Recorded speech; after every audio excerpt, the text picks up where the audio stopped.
Apa sih kekuatan sejati yang benar-benar tahan banting? Nah, hari ini kita bakal gali jawabannya langsung dari inti ajaran tradisi Shaolin. Oke, kita mulai dengan kutipan yang keren banget. Bertarunglah seperti iblis, tetapi dengan hati seorang Buddha. Dengerin deh, ini tuh inti dari filosofi Shaolin. Gimana caranya bisa jadi petarung yang garang, tapi hatinya tetap polas asih? Nah, ini dia keseimbangan yang mau kita bedah bareng-bareng. Kalau kita dengar kata Shaolin, apa yang kebayang? Pasti aksi-aksi fisik yang gila kan? Lompat tinggi, pukulan super kuat. Tapi percaya deh, semua yang kelihatan hebat itu baru permukaannya doang. Cuma puncak gunung es. Iya, kemampuan-kemampuan kayak gini nih, mecahin batu pakai tangan kosong, gerak secepat kilat, ini yang bikin dunia takjub dan ngebangun mitos Shaolin. Penguasaan tubuhnya emang luar biasa, nggak bisa disangkal. Tapi, pertanyaannya, apa benar ini sumber kekuatan mereka yang sesungguhnya? Jadi, balik lagi ke pertanyaan tadi. Apa kekuatan fisik ini sumber sejatinya?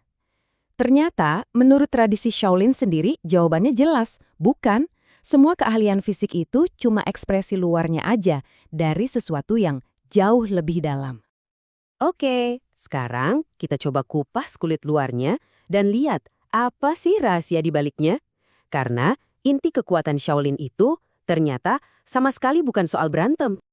Coba bayangin gini deh, kekuatan fisik yang bikin kita kagum itu ibarat buah di pohon. Kelihatan keren, manis, tapi itu kan cuma hasilnya ya, kan? Cuma produk sampingan. Tujuan utamanya ya menumbuhkan akar yang kuat di bawah tanah. Dan akar yang kuat itu, inilah rahasianya, roh Shaolin. Ini bukan soal gedein otot, tapi soal menyatukan tubuh dan pikiran jadi satu kesatuan yang utuh. Ini semua tentang membangun kualitas batin yang jadi pondasi dari segalanya. Nah, kualitas batin ini nggak muncul gitu aja loh, nggak acak. Semuanya dibangun di atas pondasi yang super kokoh, yaitu sebuah kode moral yang namanya Wu De. Jadi, UD itu apa sih? Anggap aja ini cetak biru etika, semacam blueprint moral buat para praktisi Shaolin. Ini bukan cuma daftar boleh dan gak boleh, tapi panduan buat ngebentuk karakter. Tujuannya? Bukan cuma jadi petarung jago, tapi, dan ini yang paling penting, jadi manusia yang utuh. Dan ini dia pilar-pilar karakternya. Ada kesetiaan, disiplin, kekuatan tekad, ketekunan, kebenaran, dan kepercayaan. Penting banget nih buat diingat, ini semua bukan cuma kata-kata manis di atas kertas. Ini adalah kebajikan yang harus dipraktekkan, diwujudkan dalam tindakan nyata setiap hari. Kita ambil satu contoh ya, kesetiaan. Dikatakan di sini, kesetiaan yang dialami memberimu ketenangan yang mendalam.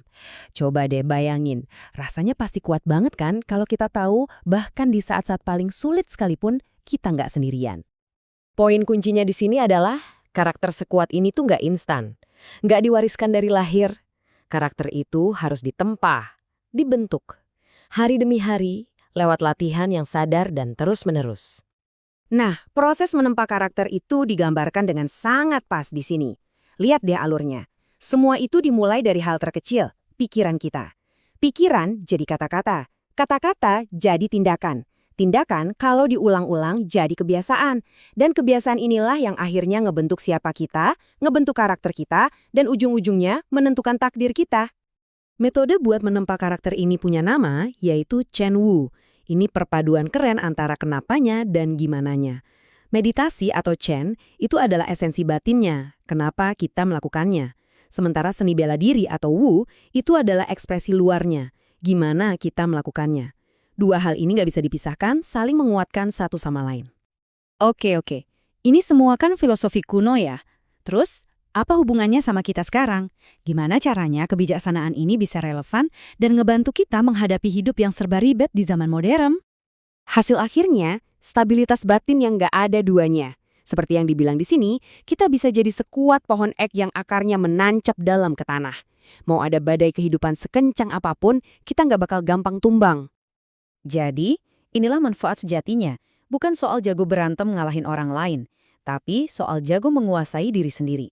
Supaya kita bisa ngelewatin setiap badai dalam hidup dengan stabil, pikiran yang jernih, mental yang tangguh, dan hati yang damai. Nah, sebelum kita tutup, coba renungkan ini deh. Setiap kebiasaan kecil yang kita lakukan setiap hari itu ibarat satu batu bata.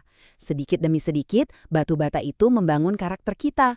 Jadi pertanyaannya buat kita semua, karakter seperti apa yang sedang kita bangun hari ini? Baiklah, kita sudah sampai di akhir topik yang sangat berharga ini.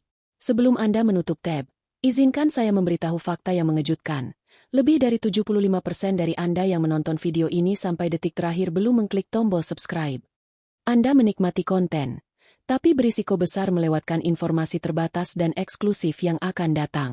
Kami akan segera merilis konten baru dan konten tersebut hanya akan tersedia selama 48 jam pertama bagi mereka yang sudah berlangganan.